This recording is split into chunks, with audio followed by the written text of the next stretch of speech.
E se de repente a pessoa que está do nosso lado, ela desmaia e fica no chão? Você sabe o que fazer? Então vem comigo nessa próxima aula. Nessa situação, a gente volta para a primeira aula, o perfil do socorrista, o pânico vai te dominar, mas você já sabe um pouquinho dos conhecimentos, já dominou a cena está segura, então o socorro sempre começa com você. A diferença entre a vida e a morte nos primeiros minutos, ela é fundamental. Então, no caso de uma parada cardiorrespiratória, a pessoa desmaiou, não está respirando, não está respondendo, iniciar as manobras de massagem cardiorrespiratória são fundamentais. É isso que vai garantir com que o sangue saia do coração e chegue no cérebro. A proteção do cérebro nesse momento é fundamental. A cada minuto que passa, milhões de células do coração e do cérebro vão morrer se a gente não fizer nada por falta de oxigênio e por falta de glicose. Então, preste atenção nessa aula, vem comigo e bora lá aprender sobre RCP. Mas em todas as aulas eu vou repetir. A sua segurança vem em primeiro lugar. Lembre-se do teu comportamento, do pânico, da adrenalina que vai tomar conta da gente. Lembra sempre de observar a cena, o que está acontecendo ao nosso redor. Certifique-se de que está tudo seguro para a gente poder tocar na vítima. Então, a primeira situação é reconhecer, segundo, chamar o 192 e depois iniciar as ações. Por que essa sequência é importante? Chamar o 192 primeiro. Porque se ninguém chamar ajuda, você vai ficar para sempre tentando fazer uma reanimação sem ninguém chegar. Então, toda vez que um acidente acontece, as pessoas pegam o celular para fazer gravação, mas o mais importante, peça ajuda, sempre, tá bom? Então é isso. Sejam muito bem-vindos à nossa terceira aula. A gente vai ver se a pessoa está respirando e se não está respirando, o que a gente vai fazer. Então, segurança e reconhecimento, acionamento do SAMU, ressuscitação cardiopulmonar, RCP, essa sigla a gente vai usar bastante durante nossos cursos, de alta qualidade, tá? Então, primeiro, Francis, eu não sei nem o que é uma ressuscitação cardiopulmonar, como que eu vou saber que é de alta qualidade? Porque aqui a gente vai explicar para vocês e nas nossas práticas, a gente tem um curso, esse é o curso online, está disponível para todo mundo, na nossa plataforma, e a gente tem na nossa clínica, pelo nosso time, as aulas práticas, as nossas certificações e principalmente as atualizações que a gente tem. Nos lugares que tem um desfibrilador automático, chamado também de DEA, a gente instala o DEA e faz a desfibrilação precoce quando possível e o cuidado pós-RCP. Isso é o que a gente chama de corrente da sobrevida. Então, a primeira questão, a cena está segura? Sim. A vítima responde, Francis, ela não responde, chacoalha ela responde, chama ela pelos ombros, chama em voz alta, fulano, você está me escutando? Não tem reação. Então, grite por ajuda, alguém, você aí de amarelo, especifique quem, liga ao 92 e pede ajuda. E se a pessoa não respira, observa por 10 segundos, a gente começa a RCP. E aí, Francis, o que é a ressuscitação cardiopulmonar? É a massagem cardíaca. A gente treina a massagem cardíaca, a gente identifica o lugar certo sobre o peito da pessoa, sobre o terço distal do externo. A gente tem que segurar as duas mãos da forma correta. Essa área aqui em contato sempre com o tórax da pessoa, braços esticados, joelho no chão, e a gente começa a afundar o tórax dessa pessoa pelo menos 5 centímetros, tá? E aí a gente vai fazer o que a gente chama de ritmo da vida, 30 compressões para 2 respirações.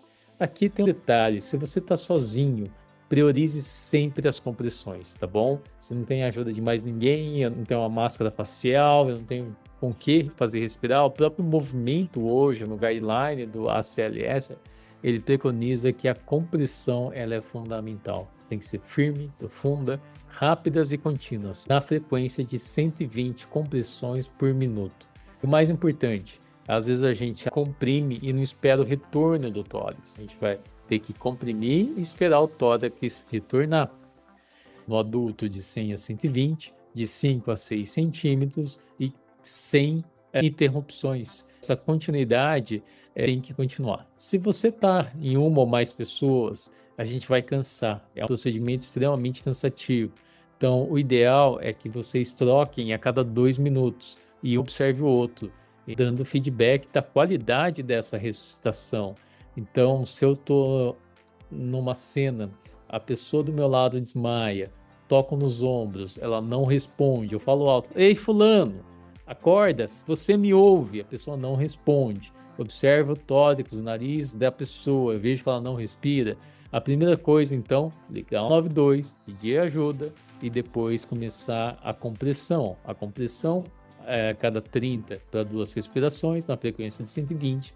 E se eu tiver mais de uma pessoa, eu posso orientar essa segunda pessoa, porque eu vou cansar até o socorro chegar. Então, o que que acontece? Aqui nessa ilustração está muito claro. A mão no terço distal, sempre os braços estendidos, a gente vai apertar ajoelhado no chão 5 a 6 centímetros, tá? Numa frequência de 100 a 120, 30 compressões a cada 2 ventilações, permitindo retorno aqui. A gente aperta e solta, aperta e solta. E a gente não interrompe, só interrompe para a troca do ritmo até a chegada do DEA ou do socorro avançado. Esse aparelho é chamado de desfibrilador automático. Existem vários modelos e o desfibrilador automático é um equipamento inteligente no qual ele vai te dar todas as orientações e o que você precisa seguir são as orientações que o DEA te dá. Então ele fala, colhe as pás no peito do paciente, ele vai falar checando o ritmo, ele vai fazer a leitura, ele vai falar inicia as compressões e a cada 2 minutos ele vai falar troque a avaliação do ritmo e troca do socorrista. Aqui, alguns DEAs, eles a qualidade da compressão. Então, ele pode falar compressões boas, continue, ou ele fala compressões ruins, aprofunde mais. O ideal é ter um treinamento sobre ele, mas ele é altamente intuitivo e ele é feito para leigos. Então, se você está sozinho, alguém chegou com DEA e sabe usá-lo, é só seguir as que ele mesmo dá.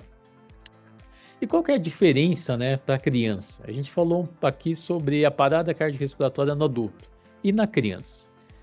A grande diferença é que no adulto, mais de 70% das paradas cardiorrespiratórias é por uma causa do próprio coração.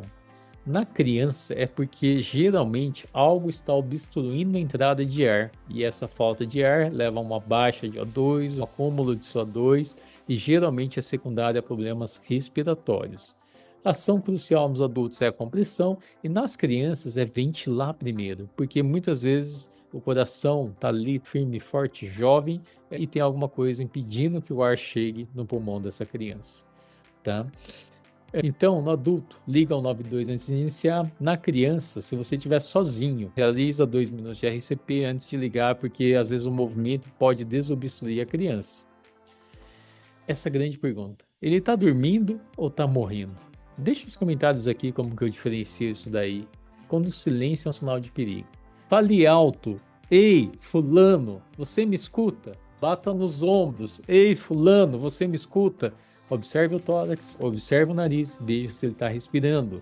Se ele não responde, se ele não respira, a gente vai começar a RCP. Então é o que a gente fala, não complica o essencial. Às vezes no desespero, né? A gente vê aquelas questões na internet, que são pessoas fazendo ressuscitação cardiopulmonar numa pessoa que está acordado, falando e fala, tirando a mão, não, não, não faça, e as pessoas fazendo, né? A ressuscitação é só para quem não responde. Toma cuidado para a gente também não passar vergonha. Às vezes no desespero a gente complica. Então o protocolo é simples, a emergência é real. Se a resposta for não para todos, ele fala não, ele responde não, ele abre os olhos, não, não abre, ele não respira. Isso é importante. Respiração estranha não é respiração normal. Às vezes tem tipo de respiração, ela vai e depois solta. Isso é chamado gasping. Então é o cérebro pedindo socorro. São as respirações finais antes de uma parada cardiorrespiratória nesse momento crítico. Se ninguém agir, o relógio age. Os neurônios morrem, as células cardíacas morrem e o paciente acaba falecendo. Cada segundo sem oxigênio custa uma vida. A urgência não é correr em desespero, é não perder tempo com indecisão. A pessoa desmaiou do teu lado. Ela não responde. Você já chamou ela, já tocou nos ombros, ela não está respirando. Você vai esperar alguém mais preparado ou você vai tomar a decisão de salvar aquela vida? Cada segundo conta, o coração não espera, a sua reação pode reescrever o final. Nessas situações, a hesitação em começar, mas eu não sei, eu nunca fiz. Esse é o mais comum, mas esse é o medo te dominando, porque se você não fizer, essa pessoa vai ficar sem chance de sobreviver quando o socorro chegar. Todas as vezes que durante esses mais de 17 anos no pré-hospitalar o paciente voltou e voltou bem, é porque alguém que estava do lado sabia como fazer uma RCP e resolveu fazer. São pessoas que nunca fizeram na vida, mas que tiveram treinamento alguma vez na vida. Então, todas as vezes que isso aconteceu, só aconteceu porque tinha alguém como você que estava aqui aprendendo, que queria saber mais e que aplicou esse conhecimento, mesmo no desespero, mesmo naquela situação mais inusitada, e salvou uma vida. Não fomos nós. Esse tempo entre a gente chegar e essa pessoa ter caído, foi essa pessoa do lado que salvou essa vida. A gente só deu suporte naquele momento depois que a pessoa fez essa RCP antes da gente chegar. E isso é importante. Por isso que a tua participação nessas aulas, ele é fundamental. E aí, não grite, alguém ajuda. Alguém é qualquer um. Quando a gente fala alguém, ninguém vai fazer. Então, nessas horas, se você vê alguém com o celular, vai ter alguém gravando, aponte, delegue, comande. Você que está com o celular, vem aqui, liga ao 92. Você vai procurar ajuda. Você de camisa branca, traga ideia.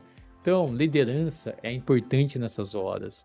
E aqui tem um único líder, uma única voz. Não é hora de discutir, é hora de andar e todos obedecerem. Então, as suas mãos vão reiniciar uma vida, profundidade de 5 a 6 centímetros, e braços estendidos no terço distal do tórax, numa frequência de 100 a 120. Se você tiver a música, é no ritmo dela, no ciclo de 30 para 2. Se você estiver sozinho, continue sempre na massagem e espere sempre o retorno do tórax. Francis, eu fui atrás dos 5, 6 centímetros, escutei um crack. O que foi isso? Será que eu posso quebrar uma costela durante o procedimento? E aí a questão é, sim, a gente pode quebrar. Às vezes a pessoa tem osteoporose, tem um osso mais fraco, tem uma caixa torácica mais fraca, e se isso acontecer, não tem nada de errado. Por quê? Porque isso faz parte do procedimento. Lembra sobre a não maleficência e a beneficência que a gente estudou na aula 1 sobre a ética?